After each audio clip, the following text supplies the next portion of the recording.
Motorola released the Z series, a phone that supports Moto mods that further enhance the experience that the phone already provides. And this year, Motorola seems to think that the Moto mods are the way by releasing the Motorola Z2 Play, a phone that supports all previous year Moto mods and mods that will be coming out in the future.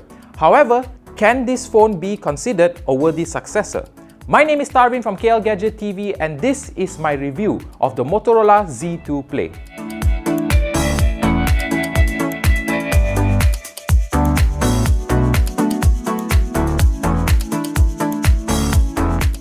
On my first impressions of the phone, it really looks like the G5 Plus, but it is slimmer and still very nice and easy to grip in one hand, even though if you have a big hand like mine. Sadly, they maintain the huge camera bumps and the large bezels that we have seen on the Moto G5.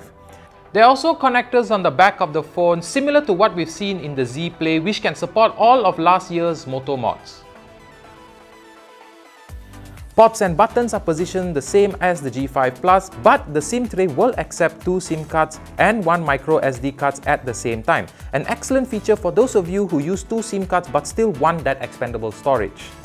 The phone also features a front-firing speaker, which just makes more sense compared to a down-firing speaker when consuming media on the phone, and it can get pretty loud.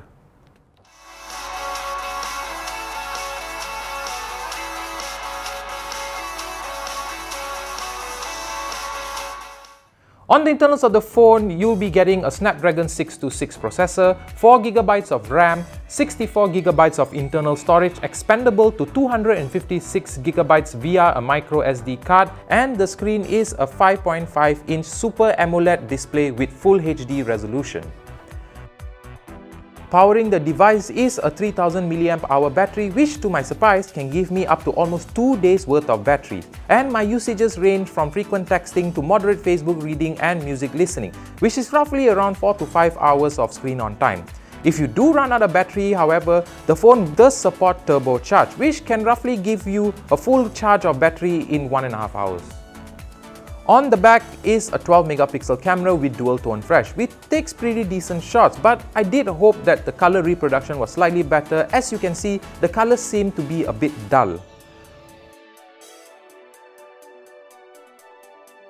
The front camera is a 5-megapixel camera, which is slightly on the lower side when comparing to competitors who are producing phones with 8-megapixel and higher cameras.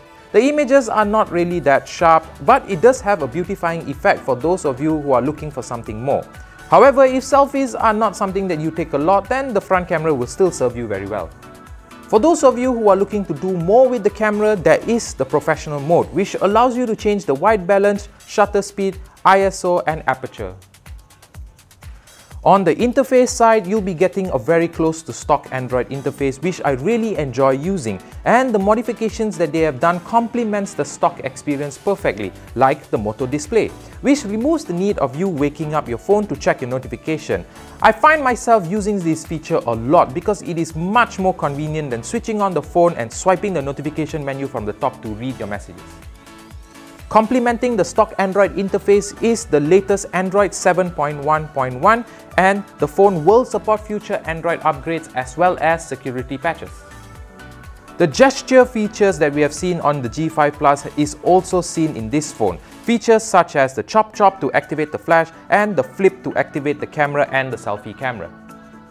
All these gestures and features are conveniently placed in the Moto app for easy access and eliminates the need of scrolling through the settings menu finding the correct feature that you want to enable or disable. They have also added the feature to navigate the phone in landscape mode on any screen, a nice option to have for those of you who use it but can be disabled if you need be. This landscape mode is extremely nice to use if you have the insta-share projector, as it projects the phone in landscape mode rather than in portrait. Overall, if you enjoy the interface on the G5 Plus, then you will pretty much be getting the same experience on the Z2 Play, except the Z2 Play comes with a much better hardware and the latest Android. Overlooking the dated front design and the obscenely huge camera bump, I really did enjoy my time with the phone. And for a price of 1,999 ringgit, you are getting a fast phone, a nice interface, and features that extend the experience without it feeling like a gimmick.